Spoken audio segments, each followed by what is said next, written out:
Assalamualaikum warahmatullahi wabarakatuh. Salam sejahtera bagi kita semua. Ya, kembali lagi bersama saya Arsya Nugroho. Nah, di sini saya akan menjelaskan. Nah, di sini kita sudah menginjak di bab 7 ya tentang pengembangan sistem. Nah, seperti itu. Oke, lanjut langsung saja ya. Oke, jadi kita belajar yang pertama adalah pendekatan sistem. Nah, pendekatan sistem ini adalah serangkaian langkah-langkah pemecahan masalah yang memastikan bahwa suatu masalah telah dipahami dan solusi-solusi alternatif telah dipertimbangkan bahwa solusi yang dipilih akan berhasil. Jadi, dalam pendekatan sistem ini nanti kita akan belajar bagaimana pengembangan sistem ini sebagai cara atau upaya untuk mengatasi permasalahan. Nah, seperti itu. Jadi, dalam pendekatan sistem ini itu ada 3 langkah-langkah, yaitu yang pertama ada upaya persiapan, ada upaya definisi, dan ada upaya solusi. Nah, oke. Jadi untuk dari yang upaya persiapan itu langkah-langkahnya yang pertama adalah melihat perusahaan sebagai suatu sistem. Yang kedua ada mengenal sistem lingkungan, dan yang ketiga ada mengidentifikasi subsistem-subsistem perusahaan. Oke, untuk yang upaya definisi adalah yang pertama melanjutkan dari tingkat sistem ke tingkat subsistem. Kemudian menganalisis bagian-bagian sistem dalam suatu urutan-urutan tertentu. Yang ketiga, tahap atau upaya solusi. Jadi ini upaya solusi ketika di masa upaya persiapan itu kita mengerti bagaimana permasalahan yang ada. Kemudian upaya definisi kita menganalisis permasalahan tersebut.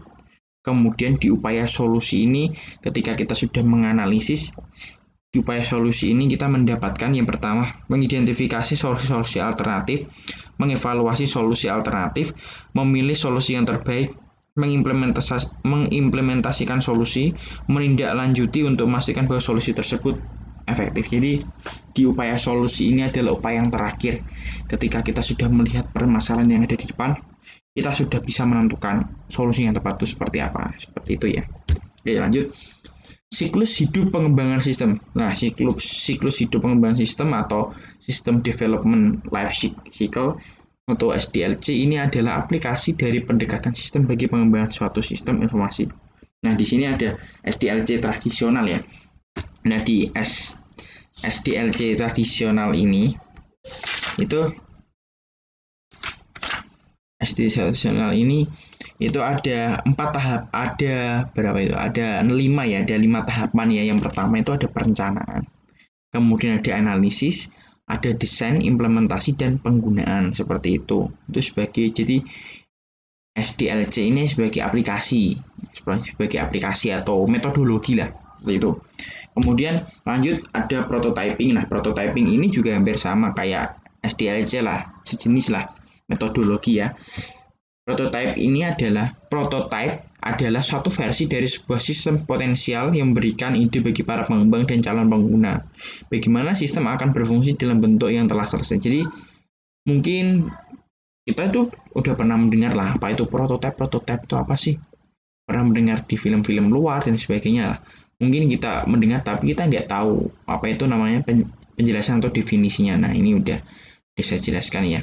Kemudian yang dimaksud prototyping itu apa sih lah? Prototyping ini adalah proses pembuatan prototype. Nah, seperti itu. Jadi prosesnya. Nah, proses pembuatan prototype itu disebut prototyping. Kemudian jenis-jenis prototype itu juga ada 2. Yang pertama itu ada prototype evolusioner dan ada prototype persyaratan. Nah, di prototype evolusioner ini adalah terus-menerus disempurnakan sampai memiliki seluruh fungsionalitas yang dibutuhkan oleh pengguna dari sistem yang baru. Nah, prototipe ini kemudian dilanjutkan produksi. Jadi satu prototipe evolusioner akan menjadi satu sistem aktual lah seperti itu.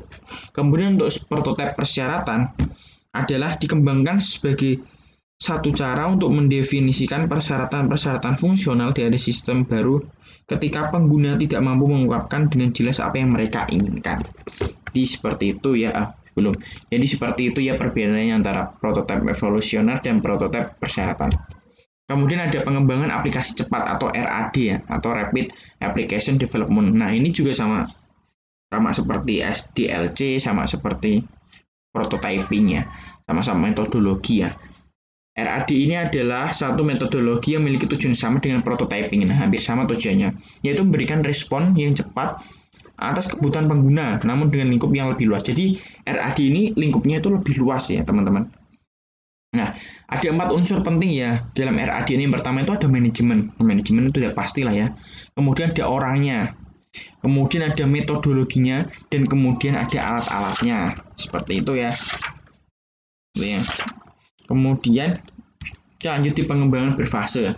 Nah, pengembangan berfase atau phase development adalah suatu pendekatan bagi pengembang sistem informasi yang terdiri atas 6 tahapan. Nah, ada 6 tahapan. Nah, tahapan yang pertama itu apa? Adalah investigasi awal. Kemudian ada analisis, kemudian ada desain, kemudian ada konstruksi awal, konstruksi akhir, kemudian adalah pengujian dan pemasangan sistem. Seperti itu. Ya, seperti itu ya. Lanjut ada desain ulang proses bisnis. Desain ulang proses bisnis atau Business Process Redesign atau BPR adalah proses pengerjaan ulang sistem. Nah, seperti itu. Nah, proses pengerjaan ulang sistem ini juga ada 4 ya. Ada empat itu ya tahapan ya. Yang pertama itu ada inisiasi strategis proyek BPR.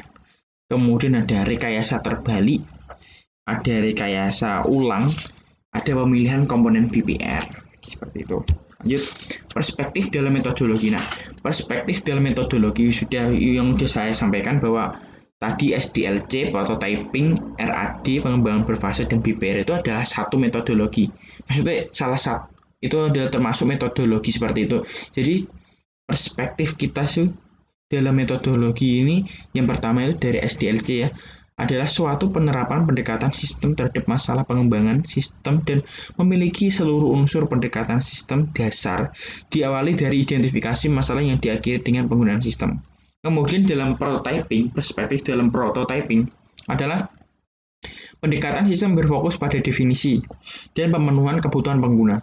Kemudian yang RAD adalah suatu pendekatan alternatif terhadap fase desain dan implementasi SDLC. Pengembangan berfase menggunakan SDLC tradisional sebagai kerangka kerja dasar dan menemukannya pada sebuah proyek. Kemudian yang BPR adalah pendekatan yang memanfaatkan penggunaan teknologi ini sepenuhnya. Seperti itu. Kemudian itu ada alat pengembangan sistem ya. Nah, alat pengembangan sistem itu ada diagram arus data dan kasus penggunaan. Oke. Ya, itu sih. Nanti mungkin bisa dipelajari dari teman-teman. Kemudian adalah manajemen proyek. Nah, manajemen proyek ini proyek-proyek pengembangan sistem yang pertama kali dikelola oleh TI dan dibantu oleh manajer dari analis sistem, pemrograman, dan operasi. Nah, tanggung jawab manajemen secara bertahap telah mencapai tingkat di mana manajemen itu lebih tinggi dan tingkat strategis dalam kebanyakan kasus. Nah, seperti itu. Kemudian dalam manajemen proyek itu kita nanti ada 4 ya. Ada 4 bentuk, ada 5 proyek pengembangan. Itu yang pertama itu ada steering komite SIM.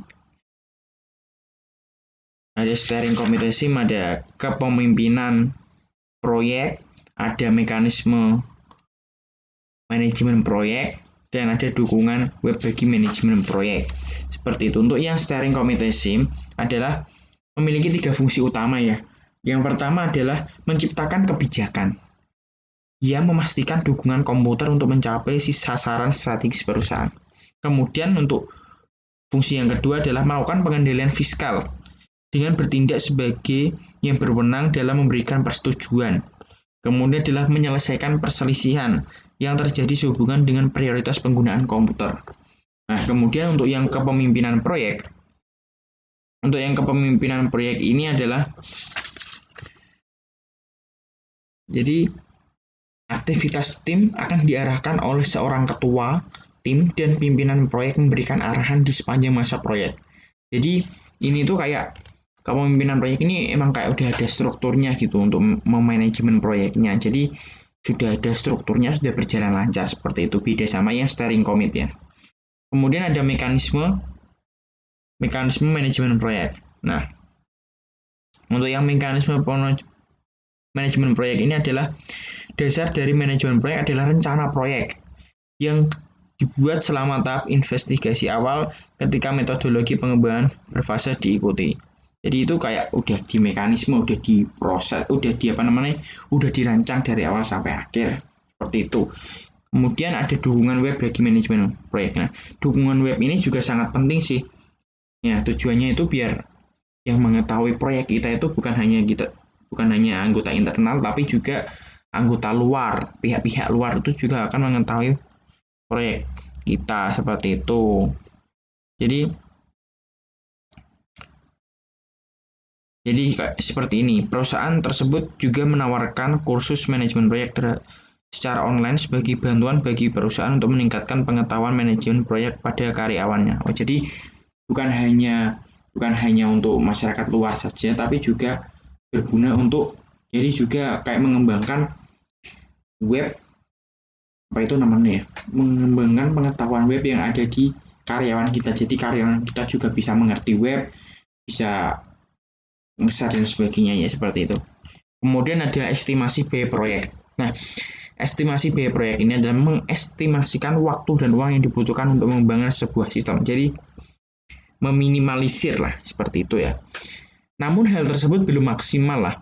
Mungkin di masa yang akan datang akan ada banyak metode estimasi biaya dan jadwal proyek. Nah, jadi yang sudah dijelaskan di buku ini, di buku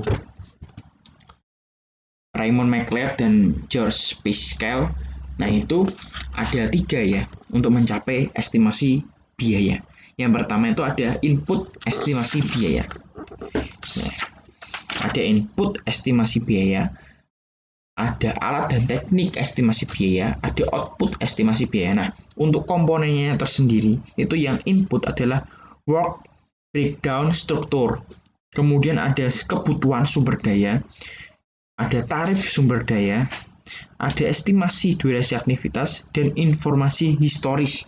Kemudian untuk yang alat dan teknik estimasi biaya, yaitu ada estimasi analogis, estimasi dari bawah ke atas, dan alat-alat terkomputerisasi. Kemudian dari output estimasi biaya itu ada estimasi biaya, detail-detail pendukung, dan rencana manajemen biaya. Nah, ketiga langkah ini dapat dilakukan, itu akan mencapai yang namanya estimasi biaya seperti itu. Jadi itu ya. Nah, jadi hanya itu yang bisa saya sampaikan. Mungkin pengetahuan saya kurang luas atau sebagainya, dan teman-teman juga bisa memaklumi lah, dan kita sama-sama belajar seperti itu. Ya hanya itu. Jika ada kekurangan, mohon maaf. Wassalamualaikum warahmatullahi wabarakatuh.